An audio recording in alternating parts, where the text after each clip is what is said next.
Thank you very much for joining us for another episode of the Watchdog today.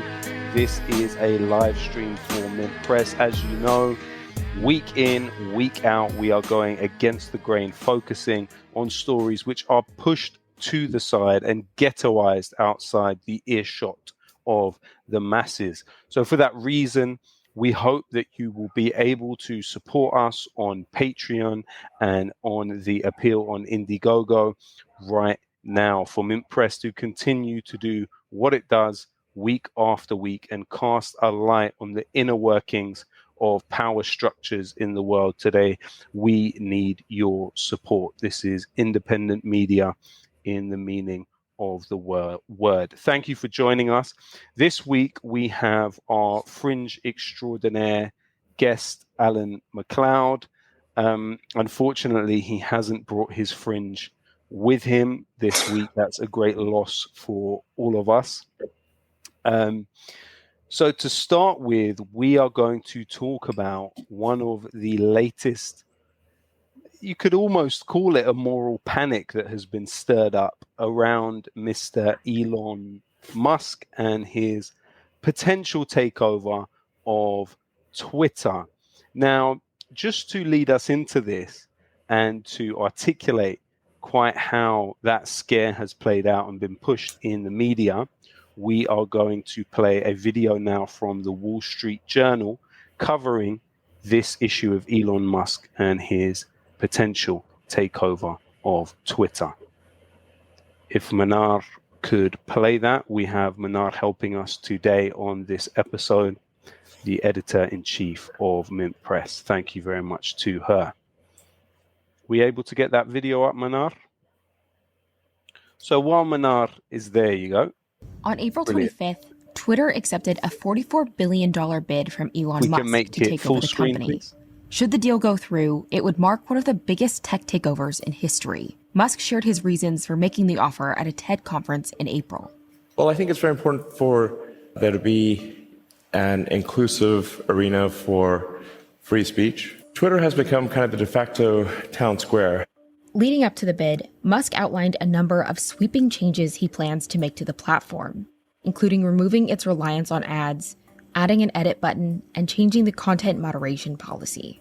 So what are the challenges Musk faces in making his proposed changes? And could his decision to buy the company make it harder to enact these plans? Musk's bid for Twitter started in mid-April, when he made an initial offer of $43 billion. He hasn't liked a lot of facets about Twitter. He hasn't liked the things that they do moderate content. I think he has some different views on where those bars should be. The deal means that Musk would buy out shareholders for $54.20 a share, amounting to a $44 billion valuation. But Musk won't pay that amount out of pocket. Keep in mind that the way Musk is paying for Twitter is he's taking out a lot of loans. Some of those are backed by his Tesla stock. Others are coming from other institutions. And loans have to be paid back. Musk disclosed that he had secured $46.5 billion in funding before the deal closed. According to a regulatory filing, $25 billion will come from debt to financial institutions like Barclays, Bank of America, and Morgan Stanley. Musk will pay about $20 billion in equity, likely by selling Tesla stock or whittling down his stakes in other companies. The deal still must go through shareholders and legal processes, but if it is approved, Twitter will become a privately held company, which will remove roadblocks for Musk to make changes to the site. If the deal gets totally cleared and he owns Twitter, he pretty much does what he wants. Ultimately, he's accountable to himself, but he is going to be accountable in a financial sense to the institutions and people who have supported and backed this. Musk plans to use the private status of the company to make a number of changes to the site. Technical changes that Musk has tweeted about are things like adding an edit button, making tweets longer, and stopping spam bots. But he also wrap that up there. Now, one of the things that this situation has brought to the fore is not only that liberals are actually pretty much okay with members of the Saudi royal family owning Twitter, but also that these liberal McCarthyites are extremely scared of more or supposed more free speech. The argument has been put forth New York Times, among other places, that actually Washington Post, for democracy to survive, we need more content moderation, not less. Now, what we see is that Elon Musk has been able to cultivate the anti-hero image of himself. But Alan's new piece on Mint Press, which you can see now, paints a rather different picture, especially when we take into account the relationship between Twitter and the military industrial complex, something that Alan's also written about at length. So to start with, welcome to the Watchdog today, Alan. And if you could just break down, tell us about Starlink. Thanks for having me. Yeah, sure. So I think firstly, I would say that it is it does put a smile on my face watching outlets like the Washington Post, owned by Jeff Bezos, formerly the world's richest man, or Bloomberg, owned by Michael Bloomberg, formerly the world's 9th richest man, talking about the dangers of billionaires owning our means of communication. But, frankly, I think if people really think Musk is an outsider, a radical, we should really look at his background. And frankly, when you start looking at that, he looks like just another billionaire. And I would say, as you said, Twitter is already owned by billionaires. It's just going to be owned by a slightly different one with a better PR machine, you might say. When it comes to Starlink, this is one of Elon Musk's flagship products for his SpaceX technologies company. Starlink, if you don't know, is basically like a small satellite dish which you can put on your car or a building, and you can get on the internet by communicating directly with one of 2,400 small satellites which are in near Earth orbit, which SpaceX, for the most part, has launched themselves. What this means is you can really get around a lot of government censorship, or even in war zones, destroying of infrastructure. And we've seen that with Ukraine. Musk made this big show about donating thousands of Starlinks to Ukraine to try and get the country back online. The country has been, decimated in so many ways, including their telecommunications infrastructure. And Musk was given a lot of great publicity because of this. But when you start looking at what actually happened there, things start to get a bit more murky. For one, even though there are about 10 or 15,000 Starlinks in Ukraine right now, the Ukrainian government itself only suggests that perhaps 150,000 Ukrainians are using this. And that immediately begs the question, who are these Ukrainians? And for the most part, it seems that the most notable users anyway are the Ukrainian military, who are actually using Starlinks right now to get back online and to use these satellite technology to acquire targets, use things like heat cameras to actually fire missiles at the Russian military. So Musk and SpaceX are playing a vital role right now in the Ukrainian military's attempts to thwart off the Russian invasion. In fact, there's one Ukrainian officer who said that in order to fire his missiles at Russian targets, he now must use SpaceX technology to get there. We also know that the Starlinks are being used by the Azov battalion, the extremely infamous neo-Nazi battalion that's now part of the Ukrainian Defense Forces. It's very active in eastern Ukraine. It's the reason, for instance, that CNN can do live video interviews with Azov commanders, even though they are underground or were underground underneath these big steelworks in Mariupol, but they can still find that really good connection there. Now, this this connection with the military probably might have surprised some people, but for people who've really tracked Musk's rise since the 1990s, I don't think this has really comes as much as a surprise. Firstly, it now transpires that USAID, which is a regime change organization which works hand in hand with the CIA and other government organizations, actually paid for many of these Starlinks to be sent to Ukraine in the first place. But SpaceX, from its very foundation, has been intimately linked with the CIA and other groups in the national security state. In fact, it's no exaggeration to say it wouldn't have gotten off the ground without the intimate involvement of the CIA. And in this, I'm specifically talking about the CIA's venture capitalist wing, Some of you might be surprised to know they've got one. There's a company called In-Q-Tel. The head of In-Q-Tel was Mike Griffin, and he really went to war for Musk. He saw Musk as this, he called him the Henry Ford of rocket design. And from the very early stages, Mike Griffin worked very closely with Musk as a consultant and an advisor.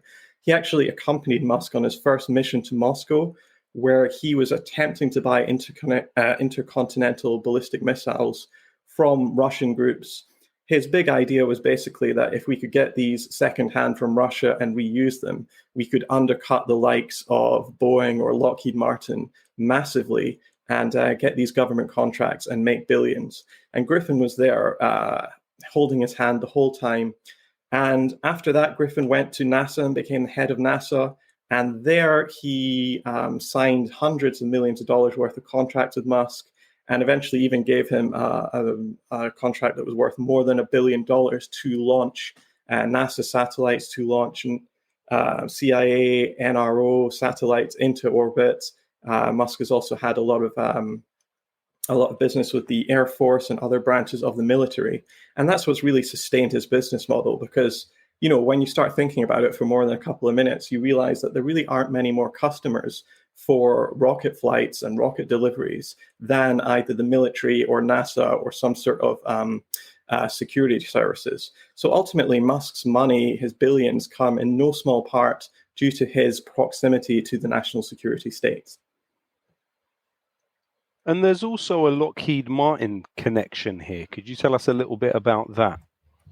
I think it was Starlink connection with Lockheed Martin. Well, SpaceX actually often transports Lockheed Martin spy systems and GPS satellites all over the world. And so ultimately, to get these GPS things into orbit, they do actually need to blast off. And SpaceX is often chosen as the vehicle with which to do this. Now, Lockheed Martin often sells this to the public as being a really good thing for them because their GPS systems will be much more stable or much more accurate. But ultimately, it's not really for the public use that these satellites are in orbit. They're for military use and therefore reconnaissance use. And ultimately, you do see quite often that we see that these Lockheed Martin GPS or spying devices are sent over places like the South China Sea or across Russia. This is where they tend to be focused. And so ultimately, they are performing a very important job for the US military in providing reconnaissance on their foes. And so SpaceX really is a part of this sort of intensifying global Cold War we're seeing right now. So essentially, Elon Musk has played an important role in increasing mass surveillance across the world. You also point to his comments at the time of the coup in Bolivia against Evo Morales. Would you be able to tell us a little bit more about Elon Musk and his relationship with lithium, perhaps? Sure, yeah. So if people don't know, lithium is the key ingredient in electrical batteries, which basically are absolutely essential for Teslas and other electric vehicles to function. And so Elon Musk, as one of the owners of Tesla, needs an awful lot of lithium to really have his dream of a world with electric cars being the standard. He absolutely needs tons of this stuff. And Bolivia is the country with the world's largest easy-to-access lithium reserves. Now, in late 2019, Bolivia still had a socialist, anti-imperialist president called Evo Morales, who was often described as a resource nationalist. And his big idea was to use Bolivia's hydrocarbons and its new lithium mining sector to empower the people of Bolivia to keep all of those jobs inside the country, to start his own gigs, employing tens of thousands, maybe hundreds of thousands of people, and essentially keep this nationalized business, keep all the profits and the technology inside Bolivia. That is not really how Western companies saw the deal. They wanted to see Bolivia give away its lithium, maybe sign a mine leasing contract with an American mining firm or an Australian mining firm or whatever, and give them very good preferential rights. And so ultimately, in late 2019, Evo Morales was overthrown in a coup, which was backed by the United States. And there were lots of whispers about perhaps Elon Musk was actually involved himself, because he'd talked about building a big Tesla plant in Brazil, just over the border from Bolivia, whereby he would need loads of lithium to power these batteries. And he was actually asked directly about this after Evo Morales had talked about how this was a lithium coup. And he said, we will coup whoever we want, deal with it. Now, of course, he makes all these sorts of inflammatory statements all the time. So we don't know how much he was trolling or not. But frankly, there's a lot of people in Bolivia that think Elon Musk was at least partially involved in supporting this coup. The good news to the people of Bolivia is that the coup was reversed a year later, and now the plan again is to carry out and really develop the country through this lithium technology, which was not the plan of the pro-US coup government that had been installed, which immediately started making overtures to Musk and other big wealthy industrialists. Well, as Evo Morales' party came back, we also hope for a similar comeback for Alan MacLeod's Fringe. But for the next question, I would just say in your piece, you describe him, perhaps tongue-in-cheek, as world's richest man funded by the taxpayer. What did you mean by that, Alan? Well, I've had some pushback to this. And a lot of people say, well, he's just acting how other billionaires act. And that was precisely my point. He is just like the rest of them, whereby so much of his wealth really comes from his connections to the government and these massive subsidies he's able to get. So first of all, when Tesla for many years was really floundering for economically, and he was given a loan by the US government worth nearly $500 million. It was from the Department of Energy in 2010. And that was when Tesla was really on the rocks, and that got them through this hard period. And of course, SpaceX, as I said, pretty much all of its contracts are with some sort of government agency, whether it's NASA or whether it's the Air Force or whatever. But also with Tesla, we have to understand that a gigantic part of their profit and their wealth actually comes from a very odd system of green electrical car credits, which is going around. Basically, in a garbled push to reduce carbon emissions, governments around the world are requiring big car manufacturers to make more and more electric vehicles. They have to make a percentage of their fleet that are electric. And if they do that, they will be given these basically free money from the government to do so. And if they don't, they will be taxed or fined or what have you. Now, Tesla, because it makes 100% electric vehicles, has got all of these credits coming out the ears. What's so crazy about this system, though, is that Tesla is then able to go to other big car companies like Chevrolet or Fiat or Renault or GM or whoever they want and sell these green credits to them, knowing that these companies are nowhere near meeting the threshold of green vehicles. And so essentially these car companies are giving Tesla billions of dollars every year just to buy up these green tax credits, which they need to get. It's an absolutely crazy system whereby instead of fining car companies or just blocking them from producing more cars, there's this weird trading system going on whereby Tesla, because it makes X amount of green vehicles, can actually pretty much sell those vehicles on, or at least or on paper, they're selling them on to these other car companies to meet these quotas that have been put in. None of this is actually helping to save the planet, of course, but it is certainly making Elon Musk a more wealthy man. Well, thank you so much for that, Alan.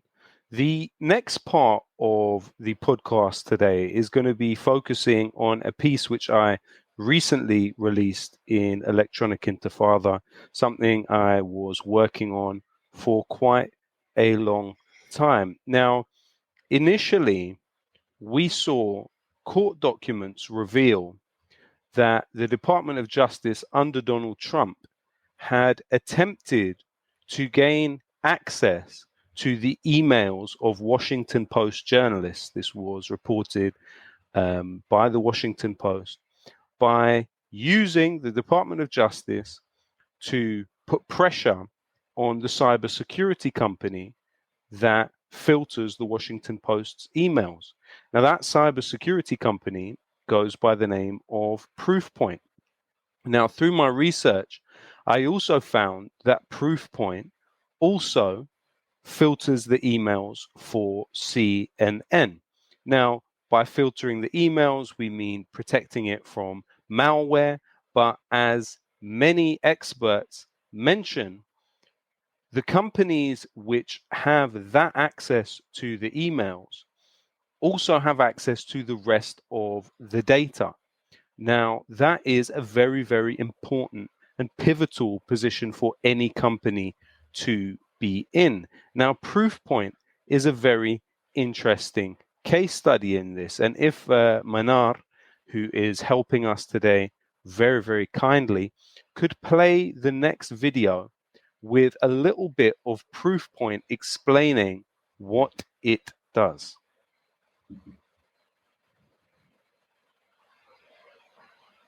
Manar is just getting the video up right now.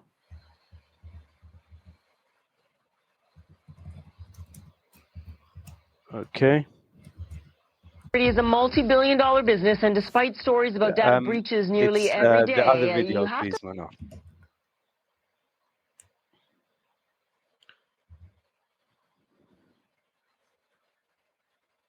Okay, yeah, go ahead, Alan. We'll get into it, but it's the other video. I think it would be good for that to be played because basically it breaks down some of Proofpoint's key targets.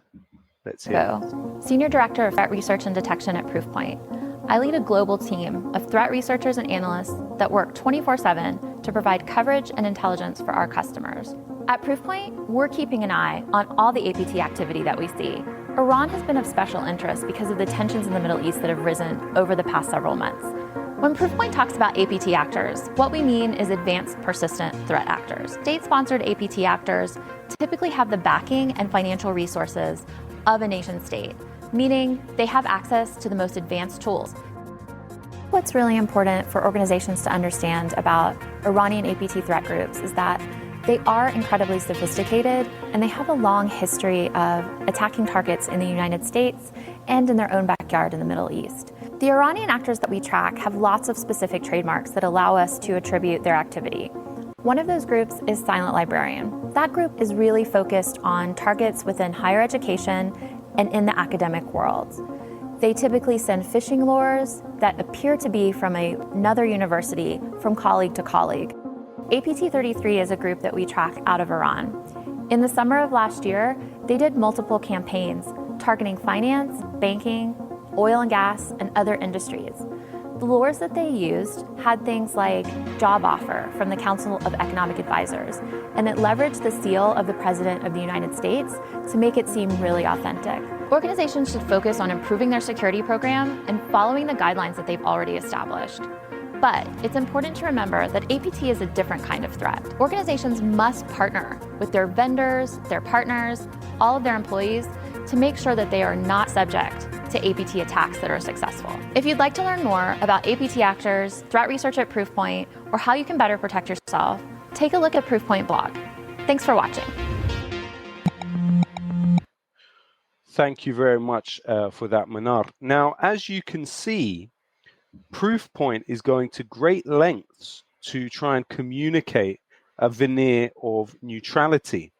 But what one has to understand about Proofpoint is over the past 6 years, simultaneous to it filtering the emails of CNN and the Washington Post and appearing to filter emails and fulfilling services for British universities like SOAS, like UCL, University College London, and University of Surrey, all which have active pro-Palestinian movements within them, Proofpoint has subsumed at least 3 organizations set up by the alumni of Israeli military and intelligence institutions, including one organization that attended a special invitation-only meeting funded by several Israeli government ministries, specifically the Ministry of Intelligence. So what I mean by subsume these organizations is that seemingly tens of former IDF personnel and Israeli military intelligence personnel went overnight from working for one of these companies to working for Proofpoint, and we will get into that a little bit later. But to understand what I mean, Proofpoint today has around 200 employees across 4 floors in the Israeli center in the state of Israel, directly next door to the Israeli Ministry of Defense. And in fact, the center in which they have their offices is connected by a pedestrian bridge to the Israeli Ministry of Intelligence. Now, the first company of the 3 that Proofpoint subsumed goes by the name of Firelayers. Now, Firelayers initially was fully funded by YL Ventures. Now, YL Ventures is a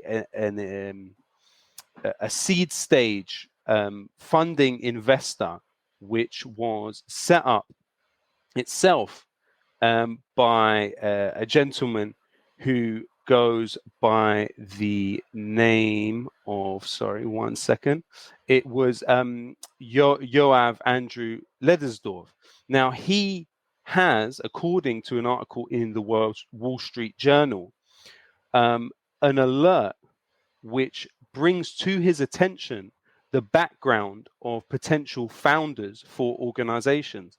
And one of the criteria for that alert is that the person is currently in the IDF. As Ben Bernstein of Twistlock puts it, YL Ventures has a terrific reputation amongst ex-IDF cybersecurity veterans. Now, Yoav Andrew Ledersdorf is somebody that is scheduled to speak at the 2023 Cybertech Global Conference in Tel Aviv, alongside both the President and the Prime Minister of Israel.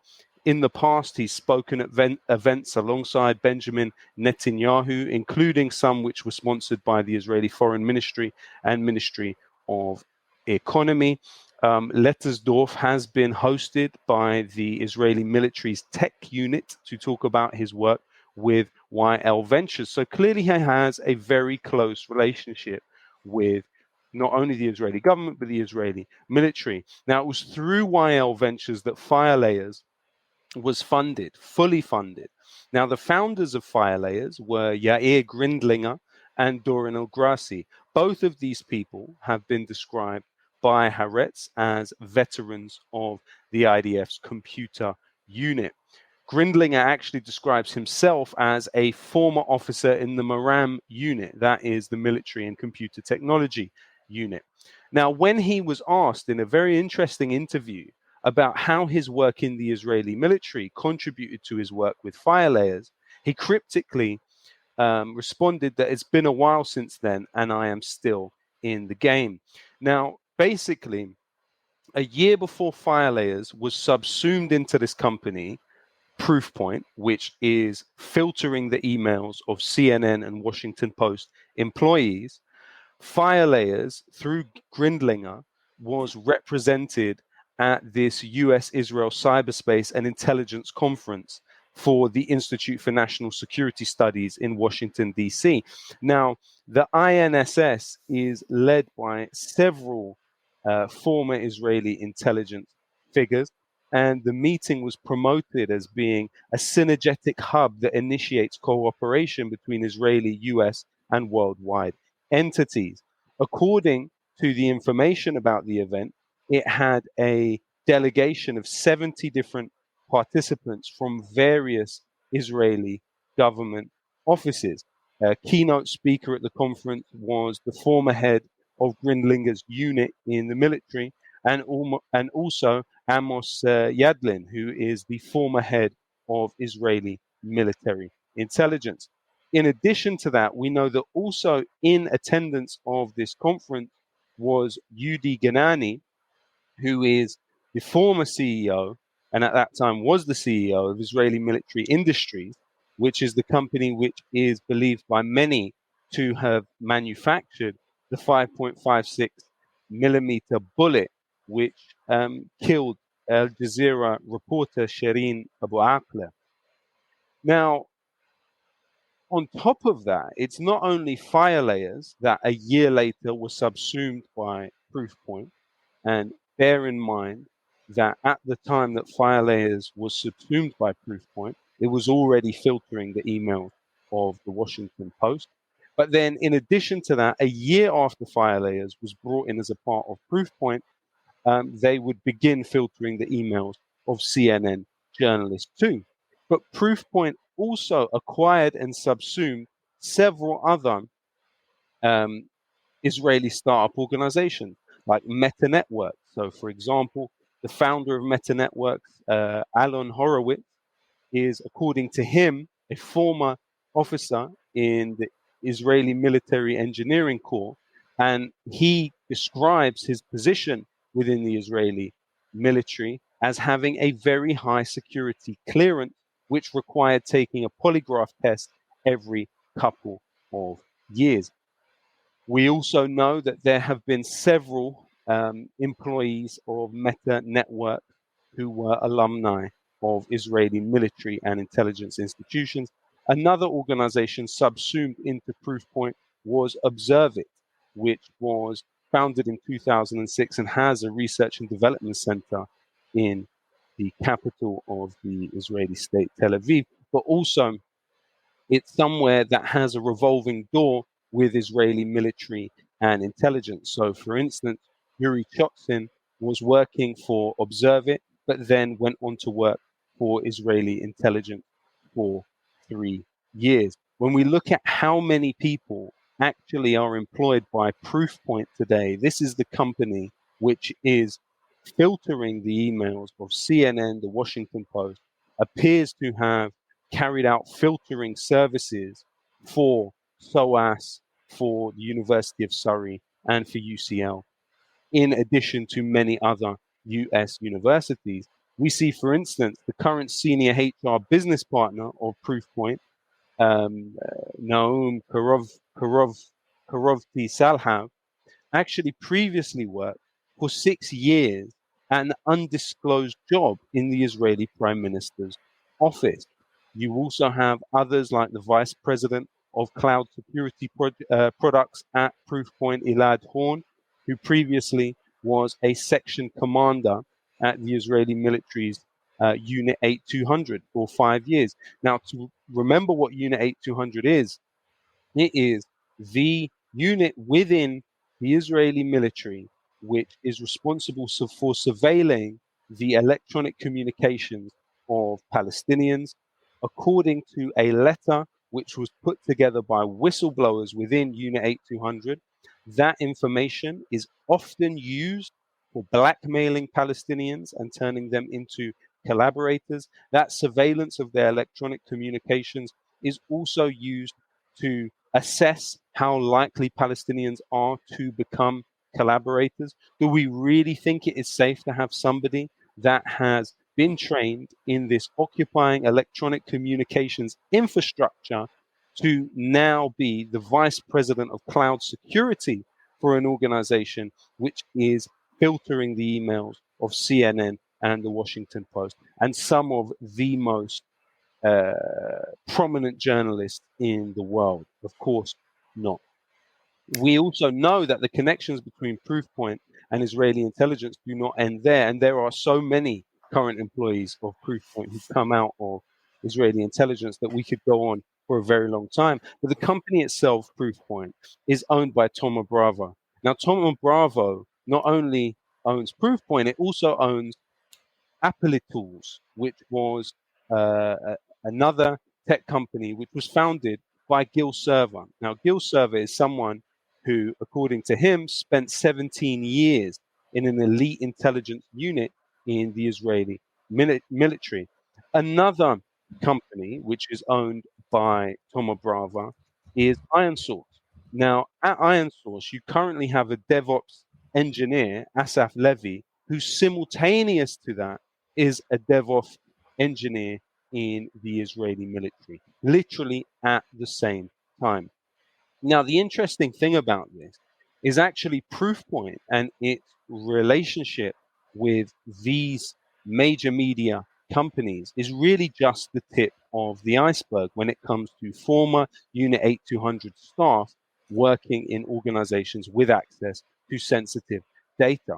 So, for example, you have Cyber another organization set up by former Unit 8200 people, which does the cybersecurity for Leidos and Lockheed Martin.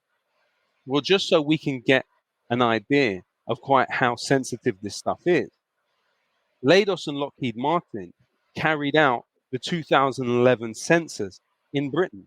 So are we saying that the people that do the cybersecurity for that are people that have come directly from the Israeli military? That is something that really needs to be thought about quite deeply. Also, when we look at the Cyber Threat Intelligence League, which was set up by former Unit 8200 figure Ohad Zaidenberg, who also simultaneously worked for an organization funded by the Israeli government. The Cyber Threat Intelligence League, during the COVID pandemic, offered its services pro bono to hospitals and other places of sensitivity within the United States, including chemical plants and even nuclear reactors. And in many cases, the Cyber Threat Intelligence League were taken up on that offer. And all of this is part of a wider push, which we can see materialized in an organization which goes by the name of National Startup Central, based on a book by Dan Senor, Israel lobbyist. Paul Singer, one of the top Republican donors, is behind the National Startup Central organization.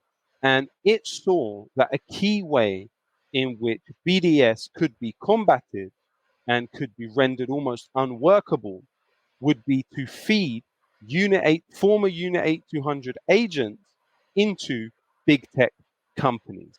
And National Startup Central has not only set about doing that, but it's also set about diverting big tech jobs to Israel in order to preserve Israel's influence on world affairs. Now, Alan, you also have looked at Pegasus. It would be interesting to get your point of view on that. Of course, let's not forget that British Gas employees, tens of thousands of them, it came out, had their pensions invested in NSO Group, and later on seem to have had the only media institution that or organization which reported on this terrible misuse of British Gas employees' pensions was the Financial Times. Other than that, there was almost a complete media blackout on that. What do you have to say about Pegasus, Alan? Yeah, I guess this story, it's interesting. It really reminds me of a lot of stuff that's already come before. And it's interesting you're talking about the Washington Post in particular, because they were linked to the Pegasus story in a very visceral way, which I'll get into in a minute. Pegasus, if people don't know, was a spying software app which was developed by former members of Unit 8200, which is an elite Israeli cyber intelligence group within the Israeli Defense Forces. And it came out a couple of years ago that this Israeli spying company had been caught selling software to authoritarian regimes all around the world who'd use it to surveil more than 50,000 people. And it wasn't just 50,000 ordinary people. These were politicians, celebrities, campaigners, activists. This went up to hundreds of journalists, including the people around Jamal Khashoggi, the slain Washington Post journalist. It seems that the Saudi authorities were spying on Khashoggi's close co-workers at the Washington Post around the time he was murdered. So it seems that Pegasus might have even been involved in his murder. Also surveilled were people like the President of France, Emmanuel Macron, Pakistani Prime Minister Imran Khan, and even the President of Iraq, Barham Salih, as well. So they had this worldwide network of spying going on, whereby this company was selling this software to governments all over the world, including Saudi Arabia and other terribly abusive regimes. The point was basically that this allowed these governments to spy on their citizens and even their adversaries. Like, for instance, in India, the Prime Minister Narendra Modi used it to spy on the rival Congress party.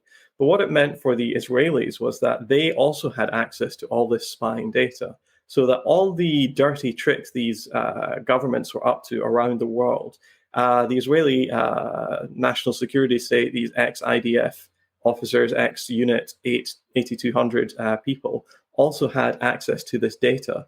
And so really what we're seeing is, Israel has a very strong and robust tech industry, but a big seam of that seems to be spying on governments and individuals all around the world. And I'm sure with your piece that's just come out, I'm sure a lot of people at the School of Oriental and African Studies in London will be shocked and appalled to see that the Israeli national security state seems to be filtering their emails and checking all of their data. I think that would be very shocking indeed for them.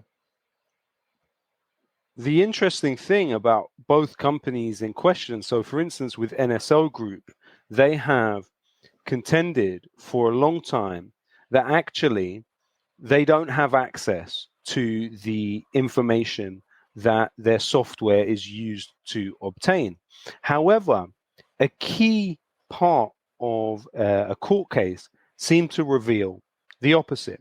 So Sherry Blair, the alleged human rights lawyer, is on the board of NSO Group as an ethical advisor.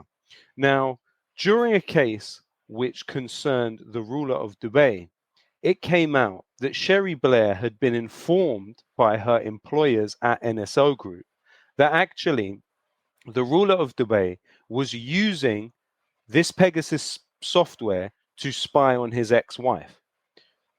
She was given this information and then took it upon herself as a very ethical actor to contact the ex-wife of the ruler of Dubai and tell her that this was happening to her using Pegasus spyware.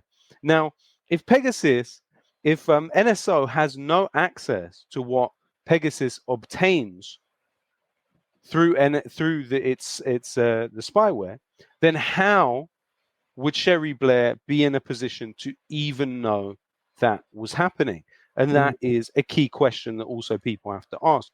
What we also have to think about is, sorry, Alan, I'll let you go ahead in 1 second, is that not only with Proofpoint several times pointing the finger at supposed Iranian, and they're very, very ambiguous in their claims. They say groups believed to be linked to Iran seem to have tried to impersonate SOAS academics.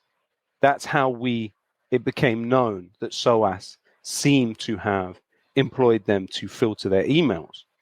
But then you have other cases where Proofpoint has identified supposed Palestinian hackers.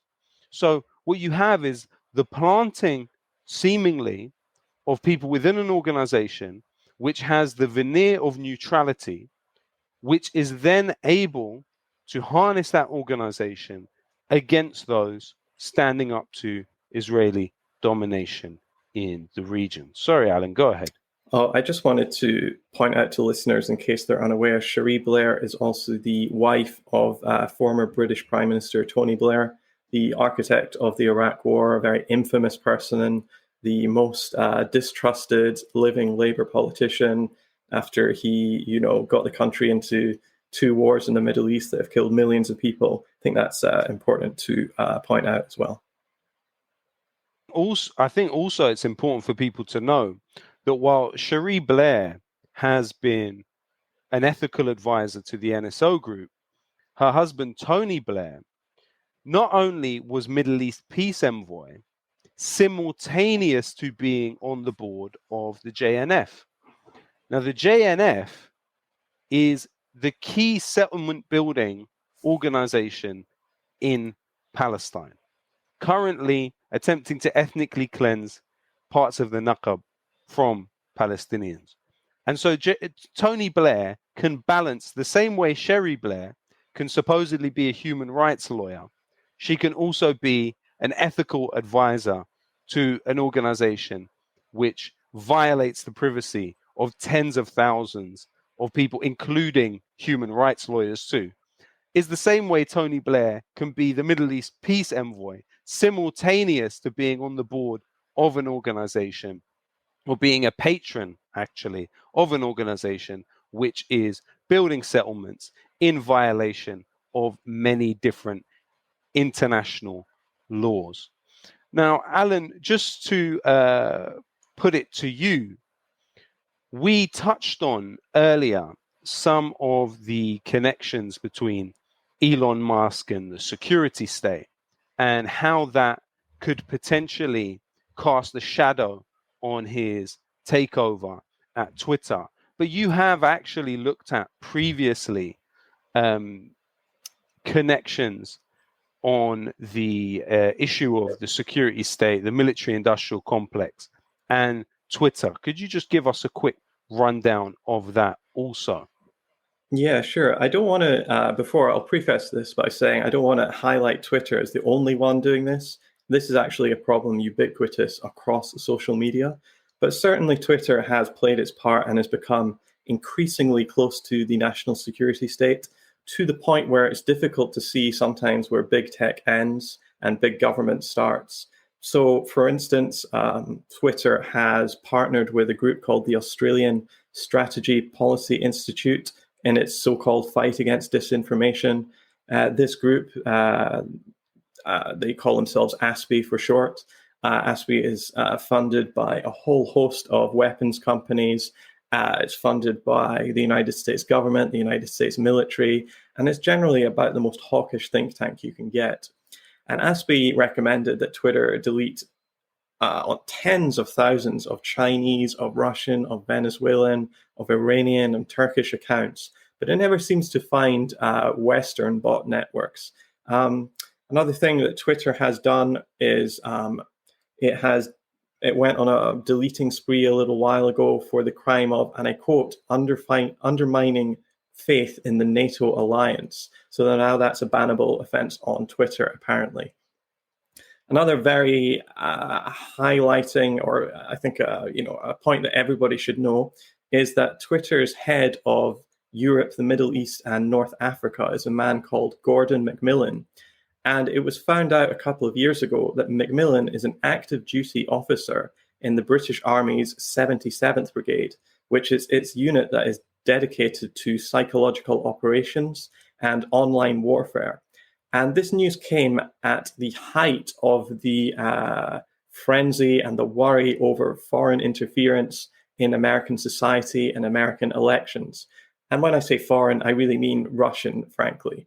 But this news that somebody who is super high up in Twitter, an executive who is making decisions about editorial for a whole swaths of the planet, was actually moonlighting as an officer in this notorious brigade, it didn't make any waves altogether at all. In fact, I did a search for it, and there was only one US news organization of any note that wasn't alternative media, one corporate news outlet that covered this. This was Newsweek, and I contacted the journalist about it.